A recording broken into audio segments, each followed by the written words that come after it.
Bonsoir, peuple de France. Bonsoir, peuple français. Voilà, le feuilleton politique a du mal à se terminer. Et donc, c'est le moment ou jamais que j'apporte aussi mes arguments en tant que citoyen. La France de Macron a mis la France dans un coq à l'âne politique, c'est-à-dire le fait de passer brusquement d'un sujet à un autre dans une élection. Au départ, c'était une élection européenne. Après, patatras, brusquement comme ça, qu'on a ramené aux enjeux nationaux, sous le dictat, je dis bien, de Jordan Bardella, qui n'est pas encore Premier ministre, qui a fait une injonction, en tout cas Emmanuel Macron, qui a le bouton nucléaire, si on peut parler comme ça, finalement, qui a accepté les caprices du jeune Jordan Bardella, que je disais que le matin, il avait ses origines en tant qu'Algérien. Après, à midi, c'était la nationalité française.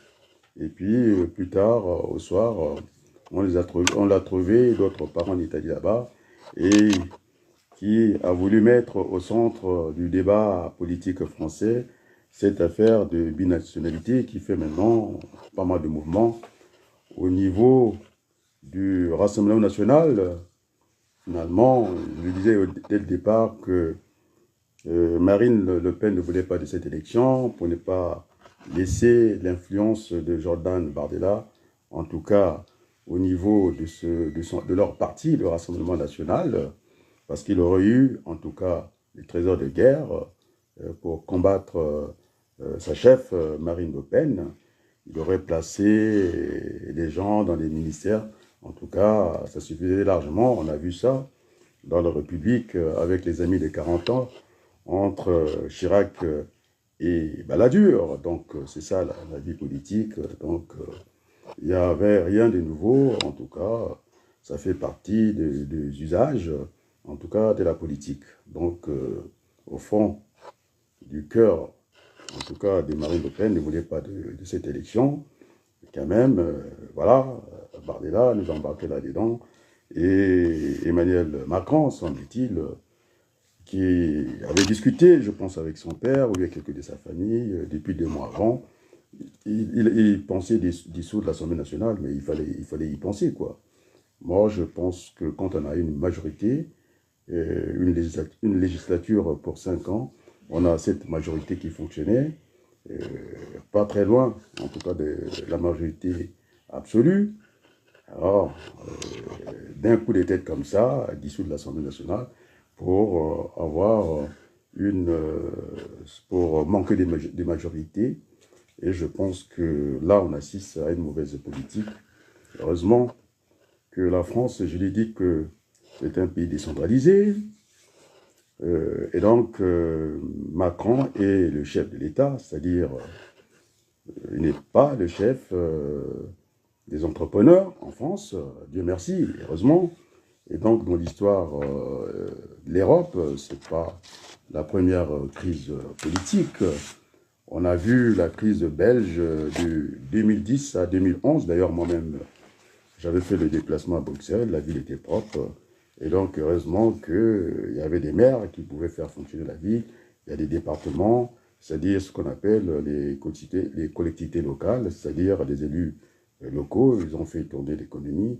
Et d'ailleurs, quand on prend l'État, dans l'économie d'entreprise, l'État n'est pas le partenaire central. Je pense que ce sont les entreprises et les concurrents. Maintenant, autour de l'entreprise, puisqu'on disait que l'entreprise était, l'État était aussi un agent économique, un partenaire dans l'économie d'entreprise. Donc, moi, ça m'a fait ni chaud ni froid. Jusqu'aujourd'hui, j'ai demandé à Berthelot, et quand il va à la boulangerie, est-ce que la baguette est toujours à la même heure? Je pense que c'est à la même heure. Et donc, effectivement, Macron, c'est un enfant, il a voulu jouer avec le feu, et maintenant, ça ne va pas fonctionner. Pendant une année, j'ai des doutes. Bon, sauf que la parole, hein, ce qu'on appelle une profession de foi, lorsque on s'est engagé devant le peuple français, au premier tour, effectivement, il y a eu ce Front populaire qui a fonctionné et que j'avais dit dès le départ, au deuxième tour, il fallait, puisque les consignes ont été données, il fallait faire barrage à l'extrême droite, c'est-à-dire le Rassemblement national de Marine Le Pen. Il fallait faire barrage. Et donc, c'est ce qu'on appelait le Front républicain Berthelot. On est d'accord, non? Donc, dans le Front républicain, il y avait tout le monde, sauf les extrêmes. On a enlevé l'extrême gauche. Il y avait le nouveau Front populaire jusqu'au parti des Macron. Ça s'est arrêté là, à la borne, hein, mathématiquement et politiquement, ça s'est arrêté là, donc sauf le Front national. Et donc, le Front national avait le vent en poupe. On est bien d'accord, non? Après, il y a eu renversement de la situation. Ils sont maintenant au deuxième tour. Le message, la consigne a été respectée. On ne voulait pas le Front national dans les arcanes du pouvoir. Et donc, ils ont été virés. On est bien d'accord, non? Politiquement. Et donc, j'avais dit qu'il fallait respecter la parole, hein, la parole donnée au peuple français, et que après, au soir de l'élection, on a déjà compris qu'il y avait des agendas cachés.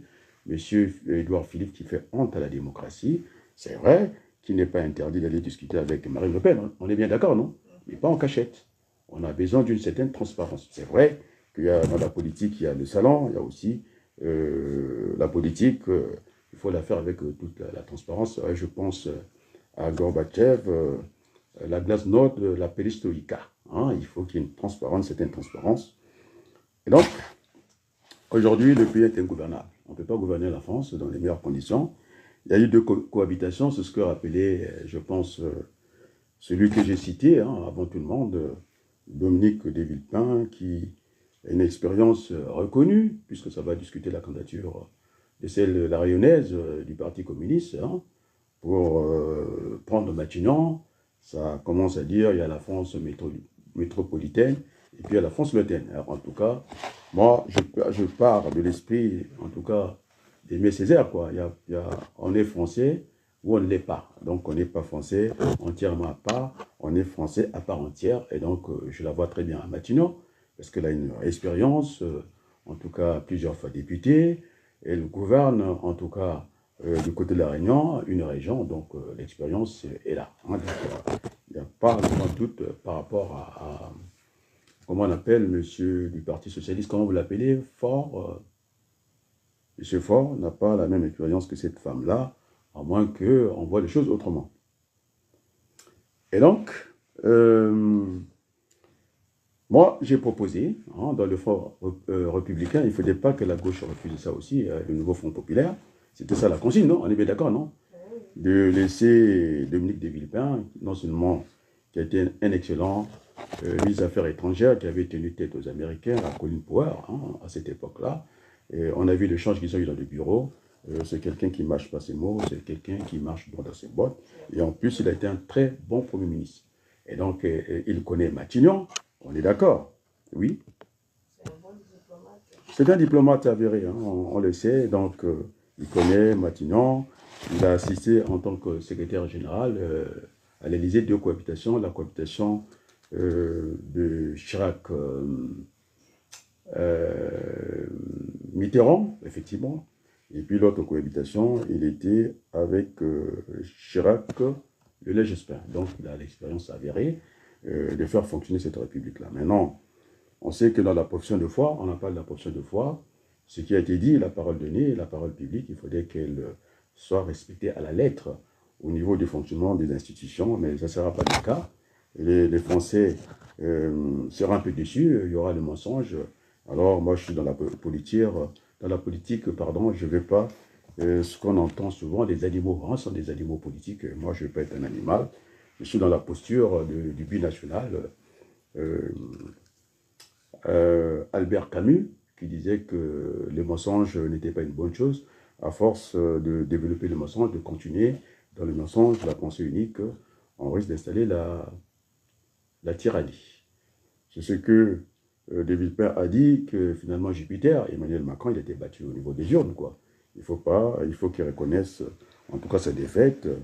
Et donc, on va essayer de faire le compte politique. Moi, je prends Renaissance, 99 députés, Horizon 26, le MODEM, en tout, ça nous fait 158. À 158, on est très loin de la majorité, en tout cas absolue. C'est-à-dire, si vous prenez 577 députés, vous divisez par 2, vous avez 288 et demi, mais comme il n'y a pas de demi-députés, et pour avoir cette majorité absolue, et donc on passe à 289. Donc ils sont très loin du compte. Maintenant, je vais peu exagérer, et si j'ajoute les voix de la droite, hein, alors on arrive à peu près à 226, non, à 226 députés. Toujours loin de la majorité. Donc, en tout cas, Macron, hein, il a cassé la politique. Il a un problème avec la Ve République. À chaque fois, il a toujours fonctionné comme ça, c'est de casser en tout cas les partis politiques. Alors, donc là, même à 226, ça ne peut pas faire l'affaire. Après, je viens au premier mouvement, celui qui a gagné, en tout cas les élections, au regard des Français, c'est le nouveau Front populaire avec combien de députés? 182. Dans les 182, la France insoumise en a 75, donc c'est la première composante de cette coalition qu'on a vue dans les urnes. Vous êtes d'accord, ce n'est pas une invention, ce n'est pas une combinaison politique après le deuxième tour de l'élection politique, des élections législatives. Suivi du Parti socialiste avec 65 députés, vous avez les écologistes 33 députés et le Parti communiste 9 députés, et puis les divers gauches, c'est-à-dire les dissidents de la tranche de Ruffin, ils sont à 11. Alors pour construire un groupe, il y en aura des groupes à l'Assemblée nationale, et on a pu en douter, il faut simplement, dans le calcul arithmétique ou numérique, d'avoir minimum 15 députés. Si vous avez 15 députés, vous pouvez construire un groupe. Et donc, je pense que Ruffin, avec les divers gauches, je compte 11, plus les communistes, ils auront 20 députés, ils peuvent aussi construire un groupe. Et donc, il y en aura des groupes à l'Assemblée nationale, quoi. On n'en sera même pas à 3 blocs, on sera à plusieurs groupes à l'Assemblée nationale comme ça. Et donc, il y aura des éclatements pendant la législature. Donc, ça sera vraiment un bazar politique voulu par Macron parce qu'il avait quand même la majorité pour 5 ans, un enfant qui joue avec le feu et ça donne ça. Et donc, voilà, donc ça sera difficile de faire fonctionner les institutions. Les cohabitations qu'on a assistées, c'était accompagné dans la cohérence. Le gouvernement était soutenu par les députés à l'Assemblée nationale. Alors là, c'est vraiment un bazar là-dedans.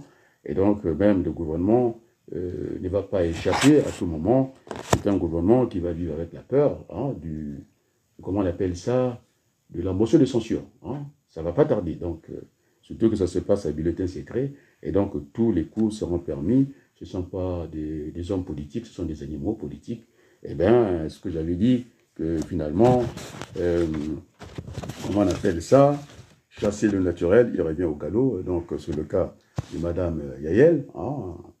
Dès qu'elle est en difficulté, elle a voulu qu'on fasse un barrage républicain une fois, le soir de l'élection, voilà. C'est des dîners, en tout cas, en cachette, des dîners secrets avec le Front National. Merci qu'on a eu cette fuite-là. Et je pense que ce n'est pas responsable. Je pense qu'il faut apprendre à faire la politique autrement, ce n'est pas dans les mensonges. Et donc, finalement, ça ne va que contribuer à la défection de la vie politique, qu'on ne s'étonne pas au taux de participation, qui est souvent, on a du mal à faire les 50%, et je pense qu'on ne peut pas tromper le peuple tout le temps, une fois, et pas tout le temps. Donc ça, maintenant, il faudrait que les Français, d'ailleurs, de toute façon, les Français ont été pris de court comme ça, de vitesse, une élection éclair pour, en tout cas, avoir ce chaos voulu par Macron. C'était lui ou le chaos. Maintenant, je pense qu'il y a un journaliste qui a dit ce n'est même plus comme ça qu'il faut lire la pensée, en tout cas, de Emmanuel Macron. Il est le chaos, et c'est lui et le chaos maintenant. C'est pas le ou. Hein, donc, il est associé à ce chaos-là. Et donc, les amis, cette pagaille institutionnelle voulue par Macron, nous l'aurons. Et donc, la législature, il faut compter, ça va durer une année. Et donc, il ne faut pas faire peur aux Français. Je disais que, en tout cas, il y a eu une crise. En tout cas, il y en a eu plusieurs crises en Europe. La dernière, que moi, je demande à Bruxelles, la ville était très propre. Et donc, les élus, en tout cas locaux, vont essayer de fonctionner.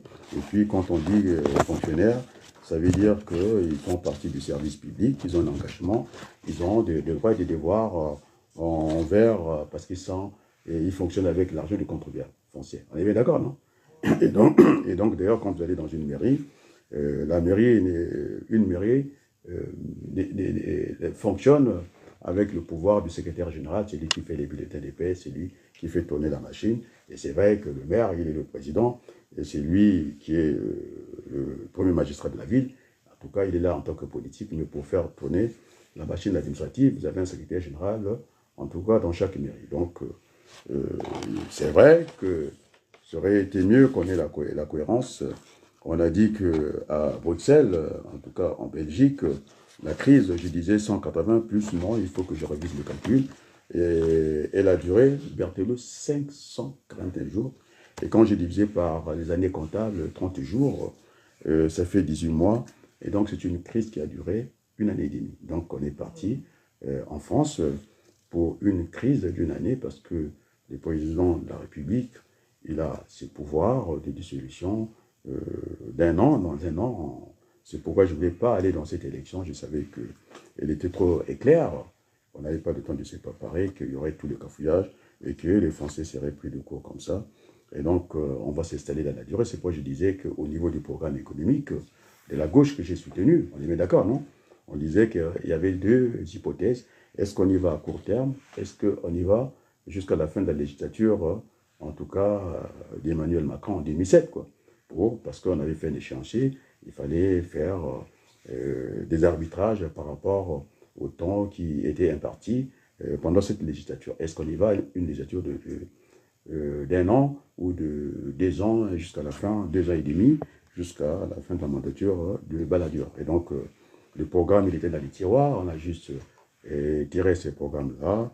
Il n'est pas dangereux parce que les gens qui ont mis, en tout cas la France, dans une mauvaise passe, eh bien, celui qui veut donner des leçons, M. Nini, qu'on appelle Bruno Le Maire, c'est un normalien qui ne connaît rien dans la macroéconomie. Et voilà, il a laissé défiler le déficit budgétaire, c'est-à-dire la dette jusqu'à hauteur, dans la discipline en tout cas budgétaire, à 5% de la richesse créée. Donc, il ne peut pas venir donner des leçons, alors que le programme de Jean-Luc Mélenchon, on pouvait le mixer avec celui de Lionel Jospin. En tout cas, il était bien vu, c'était rédigé par plus de 100 économistes français, et moi-même aussi. J'avais apporté des éléments à ce programme-là, donc c'est un programme sérieux, et qu'on n'avait même pas besoin d'aller négocier le protocole avec la Commission européenne. Hein. Et donc, oui, on allait fonctionner avec deux pieds, le côté fiscal des choses et puis le côté parafiscal, donc je ne vais pas revenir dans le débat. Et donc, maintenant, il faut attendre. Et donc, je dis, Berthelot, il faut que je rassure les Français. Hein, c'est déjà vu dans les autres pays, en tout cas au niveau de l'Europe. Et donc, si on reste sans gouvernement, il n'y aura aucun souci parce que M. Macron, il est le chef de l'État, c'est-à-dire des fonctionnaires. Hein. Il n'est pas le chef des entrepreneurs. On est d'accord, non? Ceux qui créent la richesse. C'est vrai que pour le rayonnement de la France, ça sera un souci, mais je pense que c'est pourquoi je te demandais ce matin, pour aller chercher la baguette, c'était à la même heure, au même prix pour le moment, ça n'a pas changé. Et donc nous avons des fonctionnaires qui sont en place pour le service public. Ils ont un engagement, ils ont un contrat particulier, c'est-à-dire exceptionnel. Ils sont privilégiés, hein, donc il ne répondra pas aux injonctions. C'est pas parce que il peut continuer, en tout cas, Macron dans ses combinaisons politiques. Je ne pense pas que ça va plus affecter, en tout cas, le pouvoir économique de ce pays, parce qu'il faut rappeler les atouts de la France. La France est la deuxième puissance économique d'Europe, et donc rien ne peut se décider et sans que la France ait son mot à dire. La France encore, il faut encore le rappeler, c'est la deuxième puissance démographique, et donc on ne sera pas hors jeu, c'est vrai. C'est la gestion de Macron et le maire qui a mis la France, on va dire, qui a mis la France en faillite. La France est en faillite parce que les actifs sont inférieurs au niveau de la comptabilité, au niveau du passif. Les passifs sont supérieurs aux actifs et donc ça ne va pas. Et donc il faut éviter avec ce programme réactionnaire du Front National à s'attaquer aux équilibres. Et donc, la gauche, modestement, ne devait pas bouger les choses parce que l'État est un agent économique. Dans la comptabilité, on peut le dire, en économie, c'est un agent économique qui a besoin de ressources. Les ressources de l'État, c'est-à-dire encore nos recettes. On avait dit qu'il y avait la taxe, et les impôts et la taxe, et puis aller s'endetter auprès des marchés nationaux et internationaux. On est d'accord, non? Et donc, du coup, on est dans ça. Et donc, le programme reste d'actualité. Il a été vu au niveau de la Commission européenne, donc ça ne pose pas le moindre souci.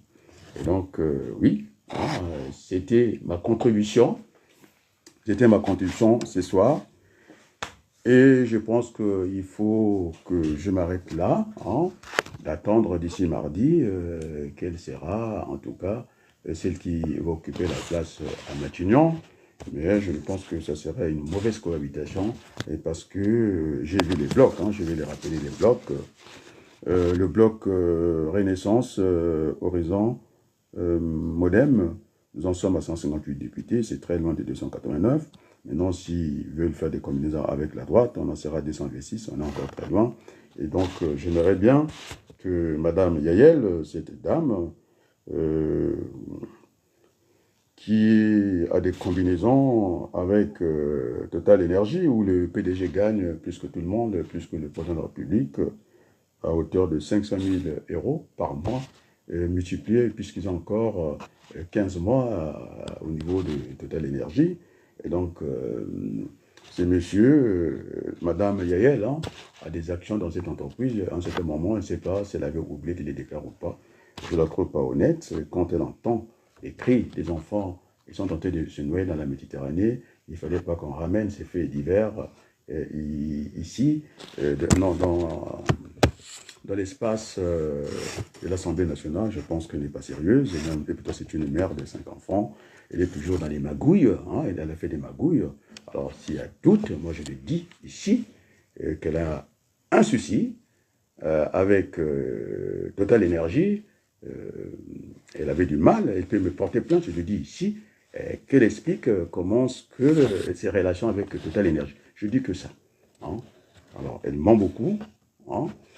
Je l'ai écouté, j'ai suivi sa campagne parce que nous sommes dans le temps réel. Et à un certain moment, elle a dit qu'elle voulait ni du Front National, ni en tout cas de l'extrême gauche, c'était le Nini, mais quand elle était en difficulté, elle a voulu bien le barrage républicain. On est bien d'accord, non? Et au soir, maintenant, elle veut passer avec les voix du Front National. Moi, j'ai une calculette ici, j'ai les forces en présence. Renaissance, je dis bien, Berthelot, 99.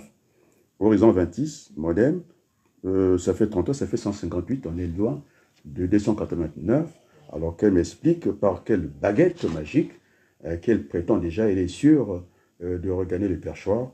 Je sais que ça sera, on va manquer de cohérence, le gouvernement sera à gauche, semble-t-il, relativement à gauche, et puis il y aura cette pagaille à l'Assemblée nationale. Et donc, il faut qu'on évite des combinaisons, il faut que ça répète un peu ce qui a été déclaré dans la profession de foi chez les Français, que les Français ne voulaient pas du Front National à Matignon. C'est clair, non? Parce que sinon, ils n'auraient pas renversé, en tout cas, la table. Donc, s'ils ont placé relativement la gauche, parce qu'il manque de temps pour faire cette campagne-là, et donc, par les combinaisons, c'est ce que j'appelais le troisième tour. Il y a eu un deuxième tour, non? Premier tour, il y avait la menace du Rassemblement national, non? Au deuxième tour, quand on a essayé de battre campagne assez rapidement, de donner cette consigne-là, qu'il fallait faire barrage au Front National et un barrage républicain, alors ça a changé. La nature du deuxième tour, on a vu, tout s'est inversé, et puis finalement, le Front National devenir la troisième force alors qu'elle était là parmi les premières. On est d'accord, non? Et donc, moi, j'attends que Madame Yayel nous explique comment elle va faire avec, j'ai fait le calcul, ils n'ont que 158 députés, comment elle fait pour déjà être sûr qu'elle a besoin du perchoir. Moi, je pense que ça sera cette pagaille institutionnelle voulue par Macron, parce que gouverner, c'est prévoir, et donc c'est fait sciemment, et donc on attend. Et donc, nous, on se prépare. Je sais que ça ne va pas marcher d'ici une année. Alors, je tiens à rassurer les Français froidement que le gouvernement économique de la France n'est pas par terre. Ce sont en tout cas les chefs d'entreprise qui créent la richesse. Maintenant, la politique, si c'est ça, je pense que ce n'est pas bien. Et pourtant, hein, dans l'économie d'entreprise, effectivement, l'État a sa place. Hein, et tout ne tourne pas, l'État n'a pas une position centrale. Ce sont les entreprises et les concurrents, c'est là qu'on voit graviter les fournisseurs, les clients, les établissements financiers, c'est la banque, et puis l'État, du côté de l'administration, en tout cas fiscale, l'État, ses recettes, j'ai bien dit, c'est collecter l'impôt et puis les taxes, et plus aller faire des emprunts au niveau des marchés internationaux. Voilà le rôle de l'État. L'État n'a pas un rôle central dans l'économie d'entreprise, et donc on peut fonctionner sans Macron. C'est déjà vu, on a vu ça 6 mois, en tout cas 1 an et demi, en Belgique, c'est là à côté. Et donc, je pense qu'il faut enlever cette peur aux Français. Et ça va, la France est un pays décentralisé. Il y a les régions qui sont stables. Il y a le Sénat qui est stable. On est d'accord, non? Et donc, il y aura cette perturbation au niveau, le Sénat serait en tout cas dans une situation instable. Hein, pendant 1 an, ça sera vraiment instable. Il y aura tous les coups seront permis. Le Sénat, c'est stable. En tout cas, et puis les chefs d'entreprise vont continuer à fonctionner, donc c'est ça qui va manquer à la France. La région est là, c'est stable pour l'instant. Nous avons en tout cas les départements qui vont fonctionner normalement, et donc, et puis nous avons les mairies qui fonctionnent. Nous n'aurons pas un problème des ordures ménagères et tout ça et tout ça. On est bien d'accord, non? Et donc il faut rassurer les Français, c'est un mauvais feuilleton. Je pense que David Pin a été très clair, Jupiter n'est pas sérieux. Jupiter, c'est qui? C'est Macron. C'est un tyran, il veut faire les choses à sa façon, de casser l'esprit de la Ve République. Je pense qu'il ne faut pas s'étonner qu'il y ait des grèves, hein. On est d'accord, non? J'ai entendu le son du côté de la CGT, EFO et tout ça, et donc ça, c'est la société civile qui va prendre le relais. Je pense que ce n'est pas bon de venir mentir, de trahir le peuple français, alors qu'on a besoin, dans l'économie, d'avoir la confiance. Et donc là, ça sera un moment de défiance, non, un moment de méfiance. Hein. Et puis, le moment de défiance viendra. C'est à 3 niveaux. On trompe le peuple, on perd sa confiance. Donc, ça sera une période de méfiance, hein, parce qu'on a menti aux Français. Après, et comme je dis, le 4e tour, et quand il s'agira de l'autre élection, puisque ça va venir, c'est pas une éternité, non? Et donc, il y aura un moment de défiance. On va défier les hommes politiques, ceux qui auraient dit le mensonge. C'est le cas du secrétaire national du Parti communiste. Dès qu'il a voulu jongler avec Macron, la sanction est venue tout de suite, quoi. Et donc, on ne peut pas tromper le peuple tout le temps. On les attendra à la prochaine élection, le 4e tour. On aurait bien d'accord, non? Il dit, il y a la confiance. Trahi, ça donne la méfiance. Après, la méfiance, c'est la défiance. Et donc, je pense que pour ce soir, je crois m'arrêter là. Pour ce soir, je crois m'arrêter là. J'aime bien la musique à dessus les mœurs. De terminer avec un morceau de musique. Terminer avec un morceau de musique, c'est toujours agréable comme ça. Et puis, on est parti. Alors.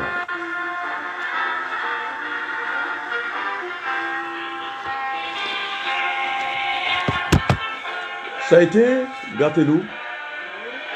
C'est la pédagogie, hein. Je parlais doucement. C'est ce que les gens disent. Bon, j'ai pas la... Dans les amphithéâtres, j'ai un micro, hein, généralement.